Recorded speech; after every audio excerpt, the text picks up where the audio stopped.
Hello, everyone. My name is Marcus Clayton. I am a senior at the Commonwealth University of Pennsylvania. I'm completing my field placement at the American Civic Association, also known as the ACA, located in Binghamton, New York. This presentation is a part of my senior field seminar project for social work 497-01 with Dr. Welsh.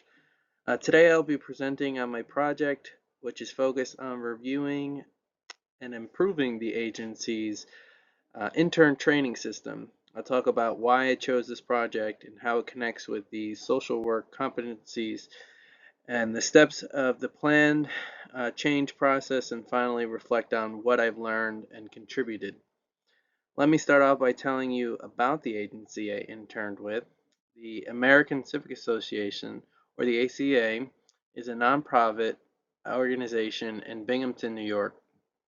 It was established in 1939 and has a long history of serving immigrant and refugee communities. The ACA provides immigration and refugee services, citizenship preparation, English language classes, and community support. Its mission is to help immigrants and refugees integrate and thrive while protecting their legal rights. During my internship, I primarily supported the immigration department, where I assisted with family petitions, adjustment of status applications, naturalization forms, and client intakes. I chose to intern at the ACA not only because of my professional interest, but also because of my personal connection, as my grandfather immigrated from Puerto Rico in 1950, and that family history has always stayed with me. And at the same time, in today's political climate, immigrants are facing heightened risks and challenges. Uh, that may that has made me feel even more strongly that this was the right placement and a place where I could both learn and make a difference. My project type was a review and improvement of an existing program, specifically the intern training process at the ACA. The ACA has been taking on interns for more than several years and is committed to continue doing so. I chose this project because I saw the real need for more structure and clarity. Immigration casework requires accuracy and attention to detail, especially with USCIS forms. Even small mistakes can delay cases or negatively impact clients. This project aligns with the ACA's mission of helping immigrants and refugees navigate complex legal systems and access resources. By supporting interns with better tools and guidance, I was helping to strengthen the agency's overall service delivery. My goals were therefore, first, to standardize the onboarding process for interns, to reduce errors in preparing immigration forms, and finally to make supervision more efficient by giving interns a clear step-by-step guide. To start this project, I engaged with both my supervisor Layla and my fellow interns. I asked about their experiences, what felt confusing, and what could make their work more smoother. I also paid close attention during my daily work, noticing where people got stuck. For example, when multiple versions of forms were floating around or when interns weren't sure on how to title files properly. The skills that I used included active listening, cultural humility, and collaboration. I made sure to validate people's concerns, also while thinking about practical solutions. One challenge I faced was balancing my normal workload with creating training materials. Immigration cases can be urgent, so it was important to prioritize both tasks. Through an anti-racism, diversity, equity, and inclusion lens, I kept in mind that interns come from different cultural and educational backgrounds. My goal was to make the resources accessible for everyone, regardless of prior experience. Through assessment, I identified that the biggest issue was inconsistency.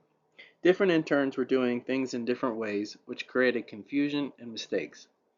I assess this by reviewing intern work, discussing recurring issues in supervision, paying attention to where errors occurred, such as missing checkboxes on forms or incorrect client file naming.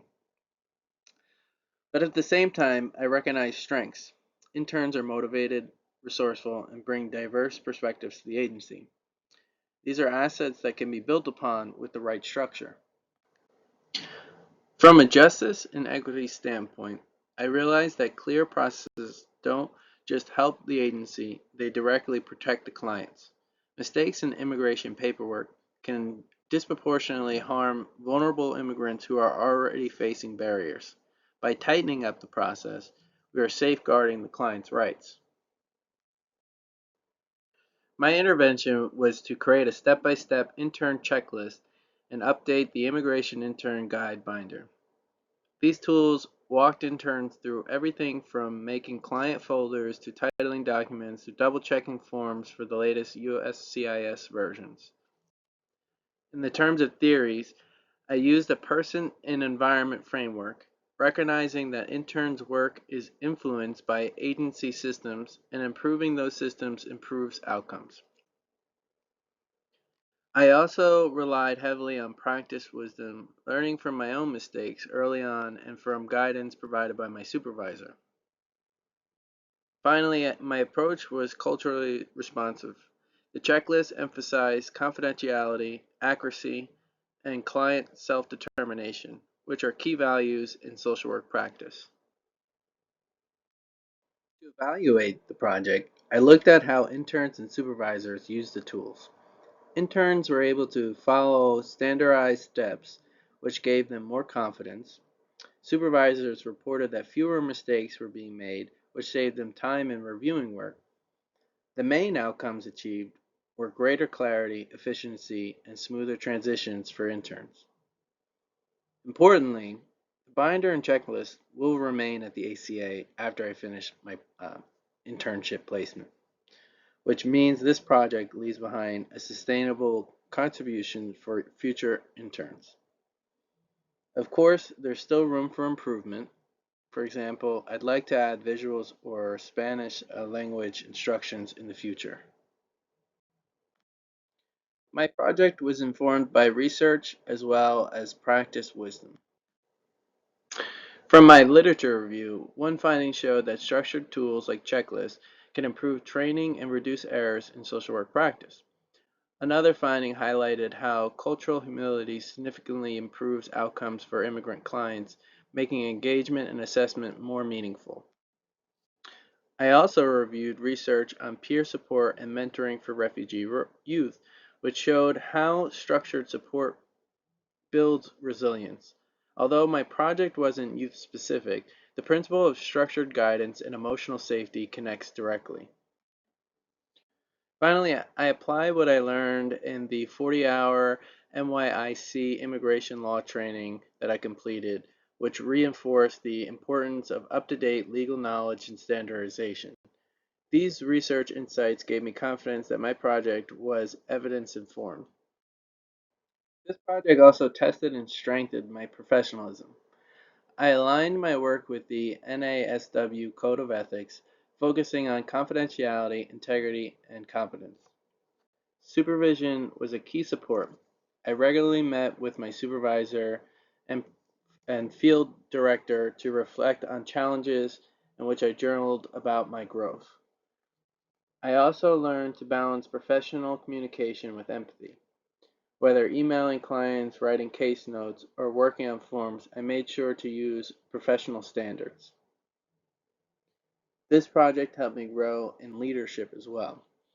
Taking initiative on the binder and checklist showed me that I can create change within an agency setting. My project advanced human rights and justice by reducing barriers for immigrant clients. Errors in asylum, TPS, or family petitions can cause harmful delays. By training interns more efficiently, the project helps protect clients from those inequities. It also equips interns to better advocate for clients' rights, making sure that their cases are handled with dignity and accuracy. Anti-racism, diversity, equity, and inclusion were central to this project. I practiced cultural humility by recognizing both the diverse backgrounds of interns and the diverse needs of clients. I also reflected on my own values and biases during supervision, learning how they could influence my work. And I applied an anti-oppressive practice by creating a system that reinforces equity in case processing, ensuring no client is disadvantaged because of oversight or inconsistency. Policy also played a role. Immigration policies and USCIS requirements change very frequently. Interns need to work with the most up-to-date forms and rules to avoid errors. By creating a system that prioritizes accuracy, I was advocating for client protection within the broader policy context. This work also connected ACA's internal policies with the larger fight for immigration rights, demonstrating how policy shapes practice. To close, this project has been one of the most meaningful parts of my social work education. Personally, I've grown in confidence, leadership, and professional identity. I learned that I'm capable of creating something sustainable that supports both interns and clients. For the ACA, the binder and checklist will remain in place as a resource for future interns, which makes me proud to leave behind a lasting contribution. Looking forward, I plan to carry these lessons into both social work and law school. I'll continue using supervision, research, and practice wisdom to guide my work. Thank you all for listening, and I look forward to any questions or feedback.